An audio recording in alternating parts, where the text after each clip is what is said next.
Pokoknya gue nggak mau lagi nonton timnas, gue udah sakit hati. Banyak banget tuh yang komen begitu di TikTok ya. Gue bilang begini, kalau lu emang nggak mau nonton timnas lagi, bohong. Ini maksudnya bukan berarti gue tuduh lu pembohong, enggak. Gue tahu nih ya, setiap masyarakat kita, laki-laki nih ya, rasa cinta terhadap timnas itu terlalu besar.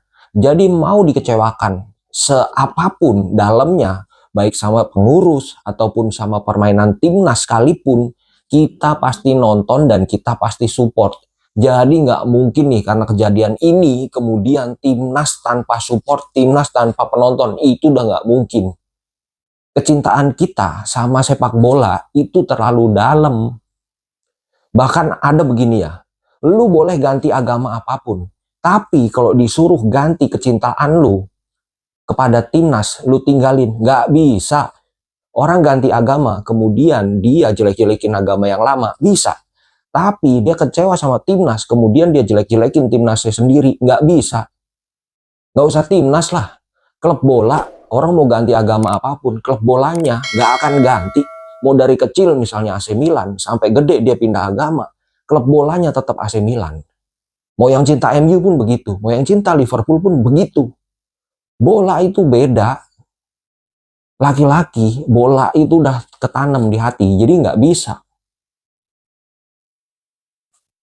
Bahkan yang kemarin nggak suka timnas, yang kemarin nggak support Sintayong, kalau timnas main, dia nonton, dia ikut gergetan. Dia juga berharap timnas Indonesia menang. Ada lagi yang doain, gue doain Indonesia nggak lolos Piala Dunia. Bohong, enggak. Semua pasti kepengen Indonesia lolos Piala Dunia, siapapun pelatihnya. Nah ini menyangkut pelatih nih ya. Kita harus move on. Bukannya kita nggak menghargai Sintayong, kita hormat. Kita ingat jasa-jasanya sampai kapanpun.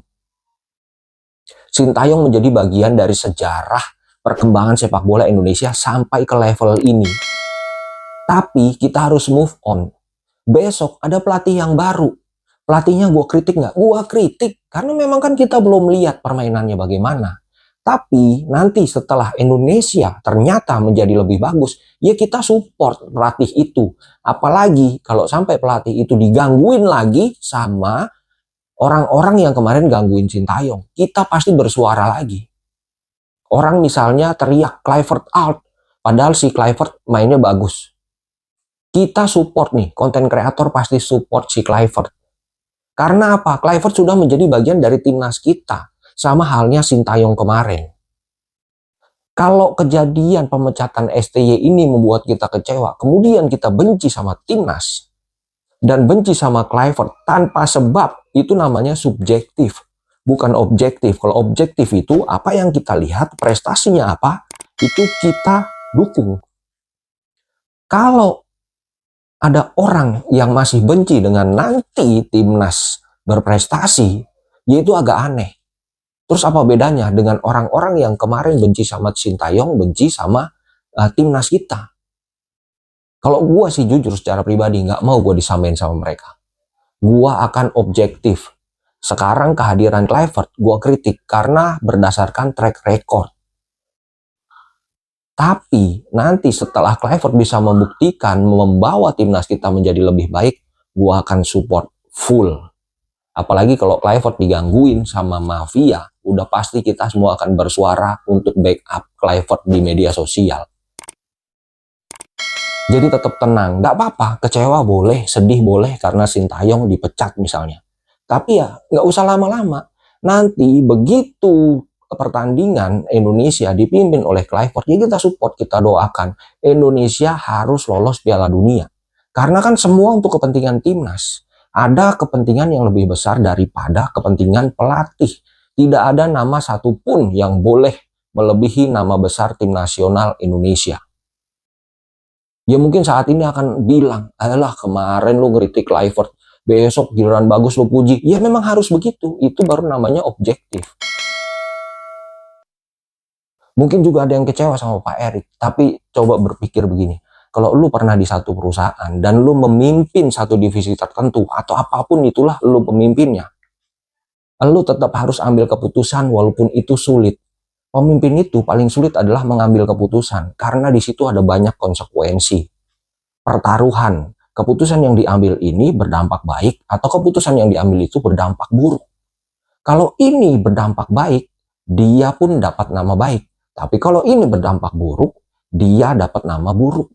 Itu ada konsekuensi dan itulah upah yang harus dia ambil ketika hasil keputusannya itu nggak sesuai sama hitung-hitungan dia sekarang. Tapi apakah setelah itu Eric out? Ya, belum tentu juga. Dan gue juga nggak berharap out juga. Karena beginilah, coba cari yang lebih baik selama PSSI ini ada. Ketua PSSI yang sampai hari ini masih sebaik Pak Erick. Bingung kan? Kita itu dilema. Kecintaan kita terhadap sepak bola terlalu dalam. Orang-orang yang mengurus yang terbaik juga terbatas. Jadi kita memang nggak ada pilihan. Kita harus menghargai keputusan apa yang sudah diambil sama Pak Erick. Sama halnya ketika kita menuntut orang untuk menghargai keputusan Sintayong ketika dia tidak memasang Eliano Reinders. Sintayong punya hak mutlak untuk mengambil keputusan itu. Dan sekarang Pak Erick juga punya hak mutlak untuk tidak memakai Sintayong dan memilih pelatih lain.